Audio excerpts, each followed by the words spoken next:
This is Nursing Australia, proudly brought to you by APNA, the Australian Primary Healthcare Nurses Association. Welcome to this, a milestone episode of the Nursing Australia podcast. This marks episode number 20.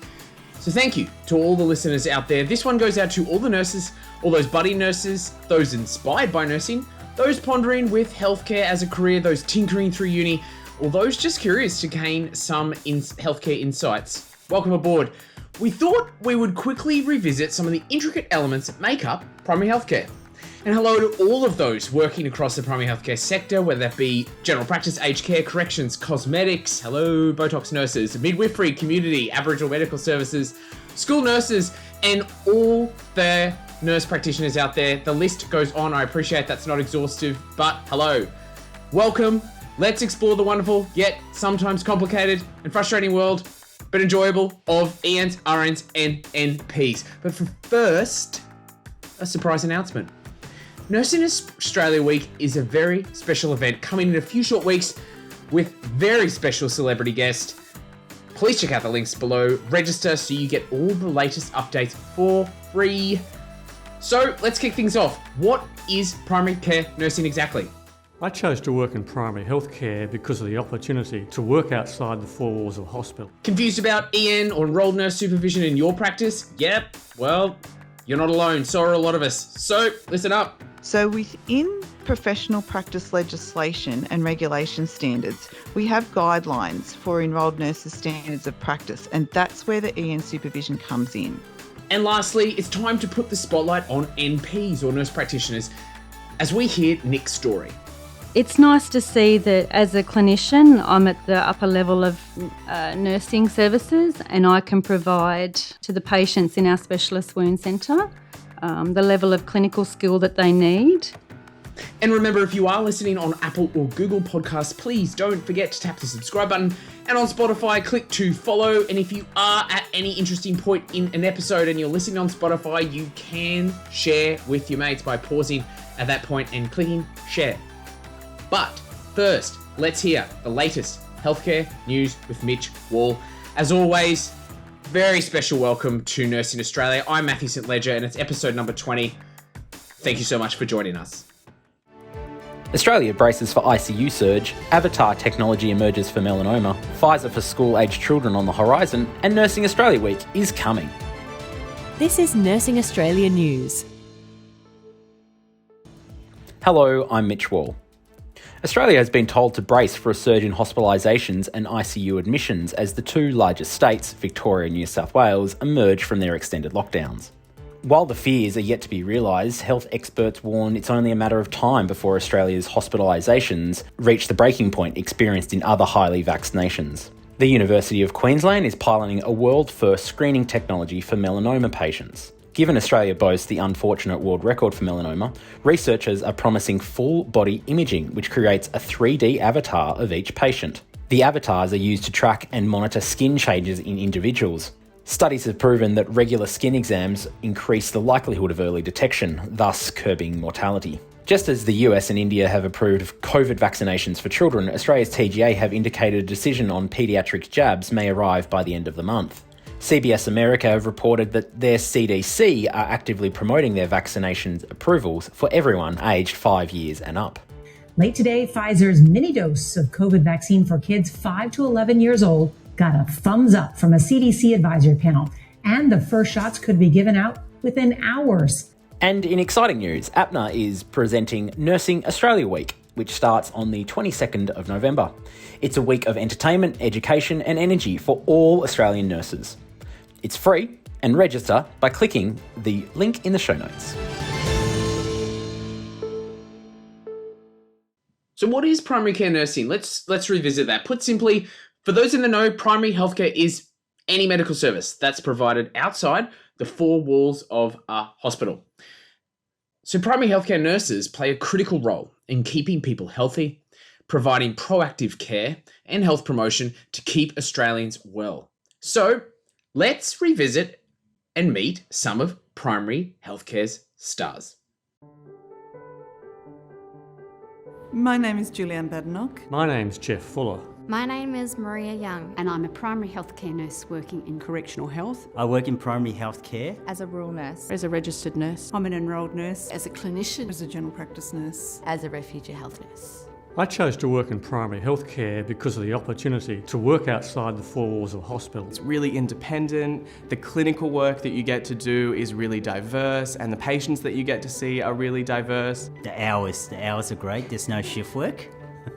In a way, I sort of fell into nursing, but now that I think about it, it was challenging, it was different. It used all my skills that I'd previously developed to that point. I wanted to make a difference to people's lives. Working with the patients from cradle to grave. Families, the parents, the grandparents. And we are embedded in every community right across Australia. I really had, although I didn't realise at the time, a social conscience. The role is just so diverse and there's so many opportunities. General practice, mental health, sexual health, justice health, public health, anything that you really want to do, there aren't many limits for a nurse in primary health care.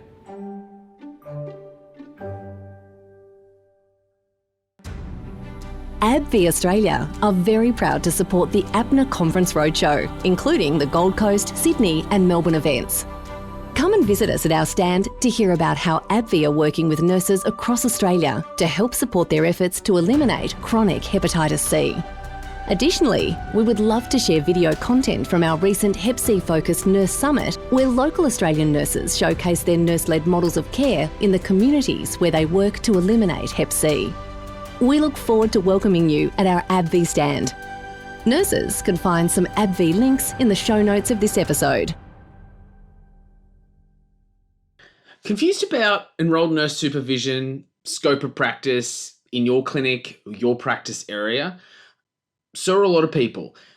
And trending on social media across various nursing channels in Australia is people seeking clarity about what exactly an enrolled nurse does, what they can do, what level of supervision, what level of delegation the RN needs to provide, etc. and so forth. As someone who was previously a EN prior to becoming an RN, it can be a minefield. And although often it can be dictated somewhat by the organisation that you're working for, it can get really confusing and the waters can be quite muddy. So we thought this episode we'd welcome along APNA's Chief Nurse Educator, Suzanne Blackeby, to talk about EN supervision in primary healthcare. So, Suzanne, can you explain to us what exactly is EN supervision? What exactly is EN supervision? I guess it starts with clinical governance. We always have clinical governance systems in place when we're working in healthcare. So EN supervision sits underneath that clinical governance. We need to be mindful of our scope of practice. That's for all nurses, including ENs, RNs, midwives, wherever we're working. So within scope of practice, we think about professional practice, we think about individual practice, and professional practice is all that legislation, regulation standards, professional codes and guidelines. Individual practice is more about the education I may have had, as a pre-graduate, what CPD I do each year. And also in individual practice, we have to think about being authorised, competent and confident in what we do. And it's those things that make up scope of practice. So within professional practice legislation and regulation standards, we have guidelines for enrolled nurses' standards of practice, and that's where the EN supervision comes in. So it sits underneath all those clinical governance frameworks. Now, the standards for enrolled nurses state that all ENs need to be under the supervision of an RN. That supervision needs to be encompassing all contexts of care. It needs to be available at all times. It needs to be professionally and clinically focused, and it needs to be accessible. So the RN needs to be accessible to that enrolled nurse so they get the right amount of support and guidance that they need. ENs still remain accountable for their own practice, but it's the registered nurses that remain accountable and responsible for that delegated care. So just on that, I worked quite a bit as an EN before I was an RN, and you hear these conversations around supervision. So direct supervision, indirect supervision, in the context of this, so an RN providing direct versus indirect supervision. Could you just explain what's the difference? So when you go down to the definitions, direct supervision is where the registered nurse and the enrolled nurse are in the same facility. The RN is present. They're personally guiding and directing the ENs. So that's how that works. It's pretty straightforward. Indirect supervision is a bit different. So the registered nurse would be employed potentially at the same facility, but maybe in another facility that's owned by the same organisation. They don't always have to be present. They don't always have to be present, but they do have to be reasonably accessible. And it needs to be able to meet the needs of that enrolled nurse. So indirect supervision has more flexibility, but the registered nurse needs to be really confident of the scope of practice and the capability of the EN that they're supervising.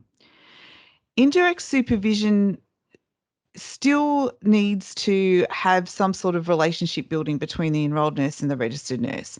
They still need to have some sort of regular meetings if they're not in the same practice or the same facility at the same time. The enrolled nurse needs access to ask questions and seek guidance. And sometimes they're not things that need to happen right here, right now.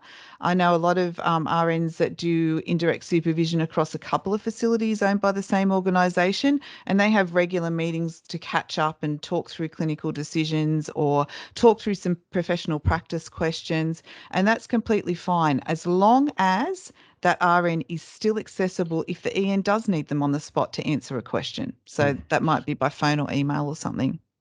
So I guess a good example of that would be groups of general practices where they have multiple sites and there's an RN overseeing, or perhaps in aged care. It's most common, I think, where there's an RN who's providing clinical oversight across a group of facilities. Would you say, are there any other environments do you think this would be most commonly seen with nurses? Look, I guess it could happen in that home visit environment as well, where nurses are going to, delivering care in patients' homes and, hospital at home type models, that kind of stuff. The flexibility is there because it's recognised that no nurse is the same. No nurse has exactly the same scope of practice or the same level of experience. Exactly. And you need to be able to be flexible, to all those different work environments, particularly in primary care, where we work in small groups and small teams, sometimes big teams, sometimes we're on the road, sometimes we're rural or remote. Mm-hmm. The thing with indirect supervision that we just need to be mindful of is that it's not appropriate for everybody. It's not necessarily appropriate for a newly graduated enrolled nurse who needs more support, more guidance, more on the spot everyday clinical advice as they're learning. Mentoring and development, perhaps. Yeah, exactly. But it could be, totally applicable to, experienced enrolled nurses who I've worked with some enrolled nurses who I did supervision for who I didn't necessarily need to give them clinical supervision. They were very experienced, clinical, competent enrolled nurses, but there needed to be some professional guidance there. They'd come to me with professional issues around, sometimes it's things like, staff ratios. I didn't feel particularly safe on this shift because we were down a couple of nurses and this is how many patients I had and I was really uncomfortable. I don't know, what do I do with that? And sometimes that professional guidance from the RNs, really useful in, we need to talk about this. Let's see where the priorities are, who we need to speak to, where do we raise that issue with the organisation so we make sure it doesn't happen again, or we make sure you've got the right support. So, no one shoe fits all enrolled nurses and registered nurses in these scenarios. So I'm going to circle back to general practice, and in that environment, often particularly in smaller clinics, the doctor-led practices. Why can't, say, if I'm an enrolled nurse, for example, can I just get a GP to supervise what I'm doing? Essentially, no. So essentially the answer is no. There's a big difference between nursing supervision and clinical teaching. So other clinicians teach nurses all the time. So certainly a doctor or other allied health person inside a practice may be able to offer a lot in the way of clinical teaching. I mean, it happens with RNs and doctors and allied health and stuff as well. And that's different to supervision. Supervision isn't just about clinical teaching. It can be, it can include clinical teaching, but it's also about that professional guidance. And a different profession can't give that guidance to another profession. I really like this house building analogy. So when you think of a house, it's almost like a multidisciplinary healthcare team. If you're trying to build a house, the end result is you want it built to code, to be safe, and that's what we want. Preferably, yeah, don't want the roof to fall in. But when we're building a house, there's, electricians and plumbers and roofers and floorers and painters. And there's also apprentices on site. So, and it'd be completely inappropriate for an electrician to give supervision to a plumbing apprentice, for example. And the same goes in healthcare. One profession can't give professional supervision to another. But there may be skills that cross over, and that's where clinical teaching happens. So there's nothing wrong with clinical teaching between professions in that space and learning from each other and working as part of a team. Mm-hmm. But the actual supervision of nurses needs to be by nurses. And that's very clear in the legislation and the guidelines.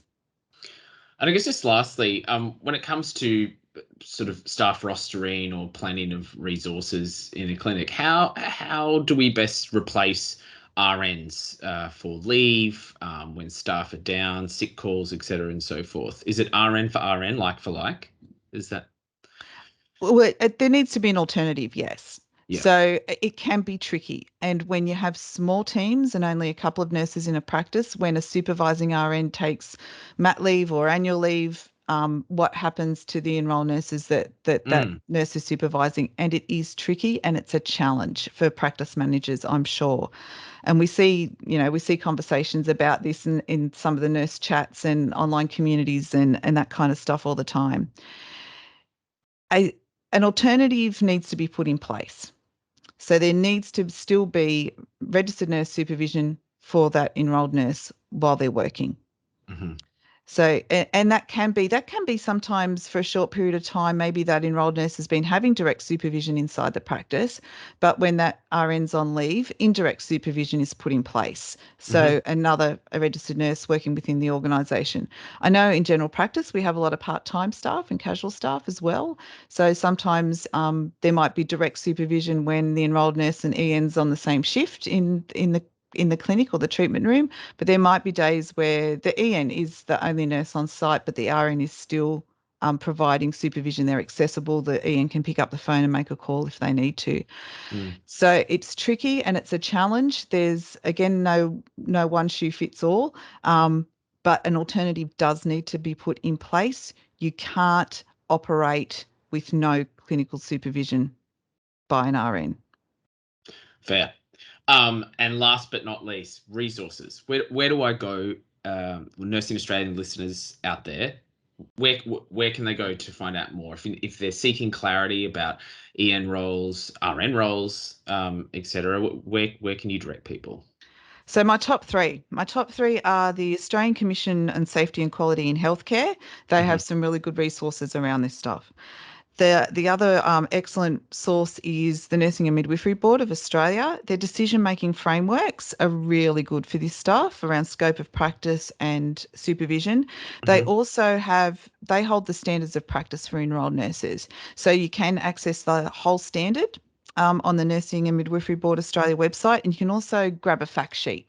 And sometimes the fact sheets can be really useful for those tricky conversations with the boss or the practice manager or with doctors that just, the doctors might just be like, no, it'll be fine. You don't need supervision for that. You've been doing it for 10 years. You'll keep. Yeah. You'll keep, yeah. But sometimes those fact sheets can be really good to help get the rest of the practice to give them an understanding of what needs to happen. And we have some resources within APNA as well. So there's a really good online learning module around scope of practice to get a good feel for that clinical governance stuff and frameworks and legislation and standards. That's excellent. We also have one called Foundations of Change Conversation and Negotiation in the Workplace. It's a pretty broad one, but it does really give you some skills around having these tricky conversations sometimes with the practice managers or the doctor owners around making sure that you're legally covered to do, the best job that you can do and to practice at your top of scope. We also have something called the Healthy Practices website. If you haven't been there before, it's worth having a look. It's got a lot of tools and tips and PDFs there for practice managers and practice owners around lots of different aspects of general practice, but it also includes some stuff around employing an RN, employing an EN and supervision and all those things that need to be put in place. And we can put some links to that stuff in the show notes if you like. Yeah, we will pop all of these in the show notes. Thank you so much. That was really helpful and really insightful. So I do hope that segment cleared up a bit of the mud in the water in relation to EN supervision. If not, there are links in the show notes of this episode to the resources that Suzanne mentioned during the interview. So please check them out and do reach out to us through our social media channels if you've got any questions you'd like us to answer, or visit apna.asn.au and you can get in touch with us via our nurse support line. This podcast is brought to you by APNA, the Australian Primary Healthcare Nurses Association, and is only made possible by our members. Join today. Google APNA membership. If you're a practice nurse, Aboriginal and/or Torres Strait Islander primary healthcare worker, or a DVA contracted community nurse, APNA, in conjunction with the Department of Veterans Affairs, are offering free education to help deliver the best possible care to patients enrolled in the Coordinated Veterans Care Program. If you have patients enrolled in CVC, you can now access these fully funded education modules specifically on chronic disease management and care planning. Nurses are the leaders of chronic disease management in primary care. By completing this education, you'll be able to coordinate an effective team approach and help support veterans with self-management and goals of care. To enrol in the program, head to www.apna.asn.au and click on the Your Profession tab to find out more. Have you ever considered a career as a nurse practitioner or wondered exactly what does a nurse practitioner do? What does that role involve? In the past, the Nurse in Australia podcast has shone the spotlight on nurses both here in Australia and abroad to profile those working across the nursing field. This episode, we meet Nicole Flannery, a wound care nurse practitioner who shares her insights on her role, the scope of the role, and perhaps how that differs from everyday nursing. This is Nick's story. My name is Nicole Flannery.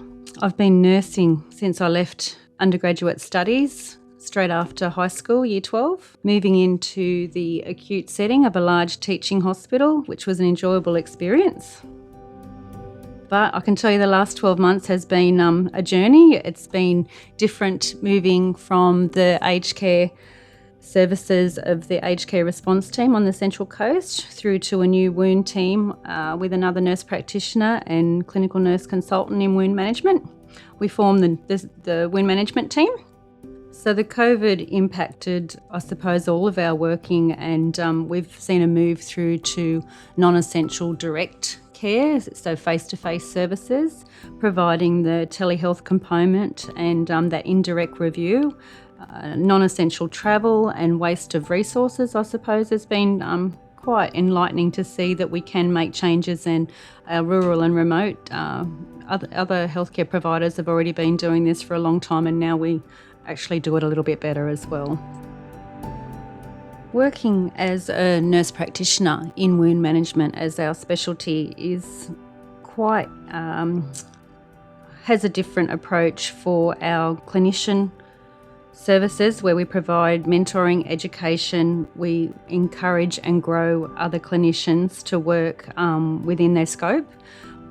We use the evidence, providing evidence-based best practice to make sure our patients are safe out there well. We also use our own skills in a nurse practitioner at the advanced level of nursing to provide the right services accessible to patients that have the need for the chronic and complex in that escalation pathway. So building capacity with clinicians, promoting best practice in our wound management. And this continues to be a dynamic pathway that we utilise in providing services for the clients, the clinicians, and also leading to further changes in our practices with the data collection and making sure that our research moving into the future provides optimal care for patients. It's nice to see that as a clinician, I'm at the upper level of nursing services and I can provide to the patients in our specialist wound centre the level of clinical skill that they need to encourage wound management with a debridement. I can refer onwards to other teams to actually see if the patient needs a multi-DEEM approach. So I think I've been well supported and encouraged by mentors of mine that I had in previous LHDs. The nurse practitioners in wound management were encouraging, supportive. My family allowed me to undertake all the studies that I've had to do. So undertaking postgraduate courses specialising in wound management and then the Masters of Nurse Practitioner specialising in wound management.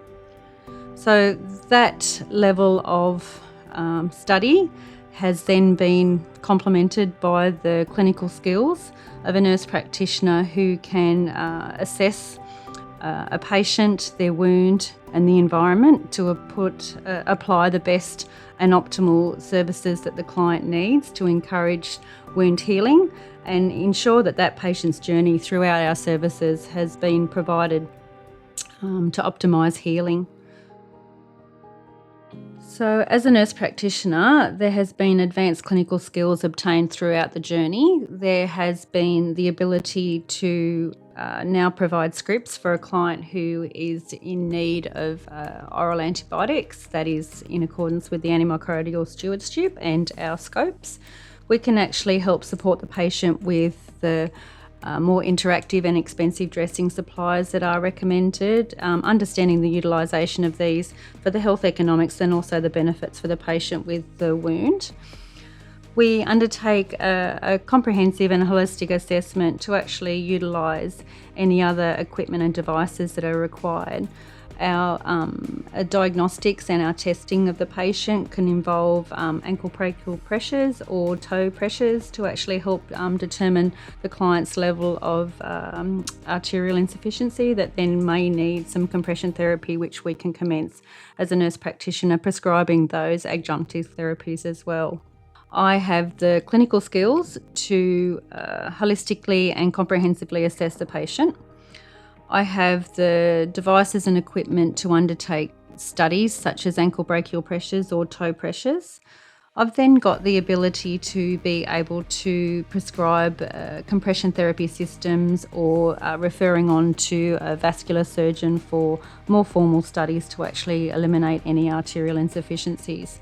And if a patient comes to our specialist wound centre and is requiring the needs of oral antibiotics, then the collaboration with GPs and discussions can actually provide the patient with a prescription for antibiotics at that time, or in accordance with our antimicrobial stewardship as well. So the escalation pathway of seeing these patients, the chronic and complex and the wounds that aren't following the trajectory of healing correctly, we can adjust those and address their issues as we see them.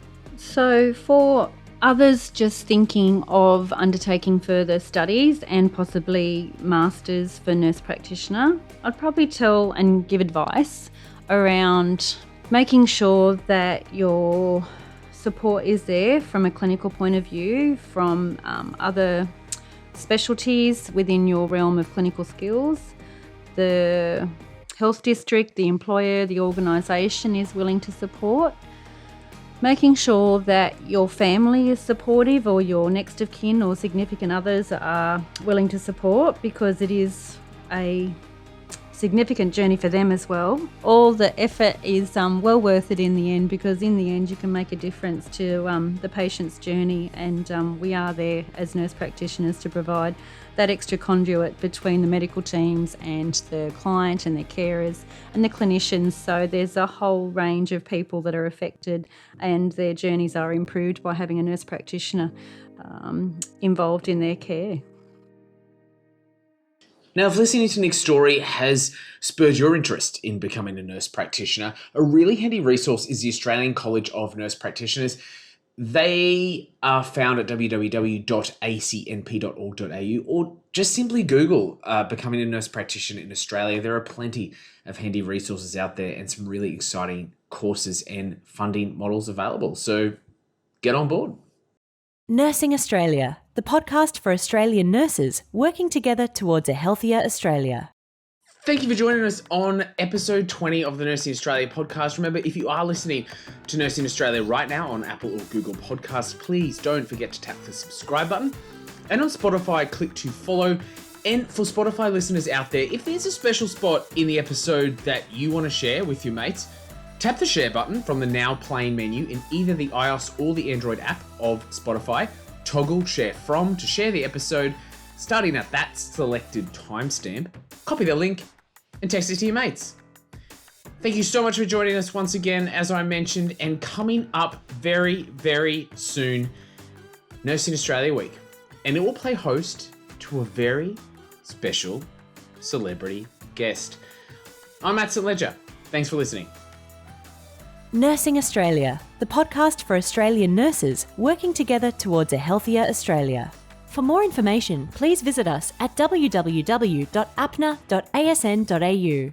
Thanks for listening to Nursing Australia.